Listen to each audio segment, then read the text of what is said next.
क्या कहते हैं ये तो आपने जाना। हारिस रऊफ कितने पुरुमीद है ये आपको बताते हैं। भारत के खिलाफ मैच का कोई प्रेशर नहीं है, जीत के लिए पूरा जोर लगाएंगे। कौमी टीम के फास्ट बॉलर हारिस रऊफ ने दुबई में बातचीत की है, बोले न्यूजीलैंड के खिलाफ मैच गुजर गया, अब भारत के खिलाफ मैच पर फोकस है, कोशिश होगी पहले मैच की गलतियां ना दोहराएं। साइम अयूब और फखर जमान की कमी महसूस होगी। कोई प्रेशर नहीं है, सब रिलैक्स हैं और गवर्नमेंट मैच होता है उसको उसी तरह लेंगे हम लोग। इम्पोर्टेंट मैच है हमारे लिए और अपना सब लड़के बेस्ट देंगे, कोशिश करेंगे कि अपना पूरी एफर्ट लगाएं। वो चाहे तीनों शोबे हैं, फील्डिंग है, बॉलिंग है, बैटिंग है, सब की उस तरह प्लान करेंगे और कोशिश करेंगे इस मैच को जीतें। मेरे से जो मैच गुजर गया वो तो गुजर गया।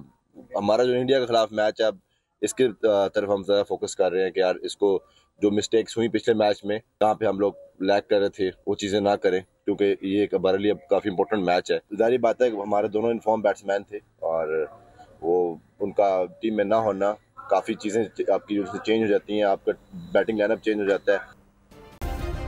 सब्सक्राइब करें और बेल दबाएं ताकि कोई खबर रह न जाए।